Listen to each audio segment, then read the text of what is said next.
Hello' friends, Utpal Barua ৰামধেনু plus চেনেলটোলৈ স্বাগতম জনাইছোঁ। আজি আপোনালোকক দেখুৱাই দিব ওলাইছোঁ ৰূপান্তৰ প্লাছ কেনেকৈ ব্যৱহাৰ কৰিব। ৰূপান্তৰ প্লাছ হ'ল ইউনিকোডৰ পৰা গীতাঞ্জলি আৰু গীতাঞ্জলিৰ পৰা ইউনিকোডলৈ ফণ্ট কনভাৰ্ট কৰা ছফ্টৱেৰ। মই প্ৰথমতে দেখুৱাই দিব ওলাইছোঁ ইউনিকোডৰ পৰা গীতাঞ্জলিলৈ কনভাৰ্ট কৰা প্ৰচেছটো, আৰু তাৰ বাবে মই ইতিমধ্যে অলপ টেক্সট কপি কৰি আনি থৈছোঁ ৱেবছাইটৰ পৰা। ৱেবছাইটৰ পৰা টেক্সট কপি কৰি অনা পেজ ইয়াতে মোৰ মোটামুটি 12 পেজ আছে, আৰু 12 পেজত আপোনাৰ 32,000 কেৰেক্টাৰ্ছ ইনক্লুডিং স্পেচ। এইটো মই কপি কৰিলোঁ। কপি কৰি ৰূপান্তৰ প্লাছৰ এইটো আইকন আছে, আইকনটো ডাবল ক্লিক কৰিলে ৰূপান্তৰ প্লাছ অ'পেন হ'ব। এতিয়া ইউনিকোডৰ পৰা গীতাঞ্জলি বাটনটোত আপুনি জাষ্ট ক্লিক কৰি দিয়ক। ই প্ৰচেছিং আৰম্ভ কৰিলে আৰু নিমিষতে গীতাঞ্জলি ফণ্টলৈ ৰূপান্তৰ কৰি দিব, আৰু আপুনি ৰূপান্তৰ কৰা গীতাঞ্জলি ফণ্টত থকা টেক্সটখিনি কপি কৰি পেজ মেকাৰলৈ পোনে পোনে লৈ যাব পাৰিব আৰু তাত ব্যৱহাৰ কৰিব পাৰিব, প্ৰিণ্টিং কৰিব পাৰিব। তাক প্ৰথমতে লেআউট কৰি ল'ব লাগিব, লেআউট কৰি প্ৰিণ্টিং কৰিব পাৰিব।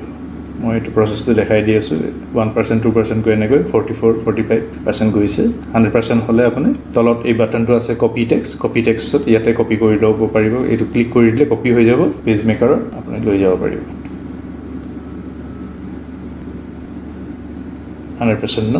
এতিয়া মই এটা নতুন ফাইল খুলিলোঁ পেজ মেকাৰত। তলত কপি টেক্সট আছে, জাষ্ট কপি কৰিলে আৰু ইয়াত আনি পেষ্ট কৰি দিয়ক। Ctrl V মাৰিলোঁ, পেষ্ট হৈ গ'ল, আৰু অটো ফ্ল' কৰি ল'লোঁ মই জাষ্ট। মোটামুটি 15 পেজ মাজত দেখাই দিওঁ। ইয়াতে যদি ইংৰাজী ফণ্ট আছে মাজত, এইবিলাকো আহিব ধুনীয়াকৈ। নিউমেৰিক কেৰেক্টাৰ্ছ আছে, এইবিলাকো আহিব। গতিকে ইয়াত কনভাৰ্ট কৰাৰ পিছত আৰু আপোনাৰ বিশেষ কাম নাথাকে। আৰু ঠিক সেইদৰে আপোনাৰ গীতাঞ্জলি ফণ্টৰ পৰাও ইউনিকোডৰ ফণ্টলৈ এনেকৈয়ে কনভাৰ্ট কৰিব পাৰিব। মই ক্লিয়াৰ টেক্সট কৰিলোঁ, গীতাঞ্জলি ফণ্টৰ ফাইলটো ইয়াৰ পৰা কপি কৰিলোঁ, আৰু ইয়াতে গীতাঞ্জলিৰ পৰা ইউনিকোডলৈ কনভাৰ্ট কৰি দিলোঁ।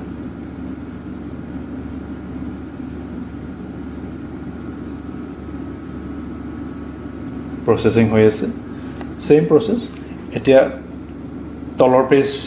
তলৰ এই বক্সটোত গীতাঞ্জলি ফণ্টৰ এইখিনি থাকিব, আৰু ওপৰত আপোনাৰ কনভাৰ্টেড টেক্সটখিনি ইয়াতে থাকিব। এইখিনি কপি কৰি আপুনি ৱৰ্ডত লাগে বা আপোনাৰ য'ত ব্যৱহাৰ কৰিব বিচাৰে তাতে লৈ যাব পাৰিব। এইখিনি কনভাৰ্টেড টেক্সটখিনি। ফ্ৰেণ্ডছ, আজিলৈ এইটো ভিডিঅ' ইমানেই। আৰু আপোনালোকৰ যদি কিবা সুধিব লগা থাকে বা ছাজেশ্যন থাকে, আপোনালোকে কমেণ্ট কৰিব, আৰু ভিডিঅ'টো লাইক কৰিব, শ্বেয়াৰ কৰিব, চেনেলটো ডেফিনেটলি ছাবস্ক্ৰাইব কৰিব নাপাহৰিব। Thank U.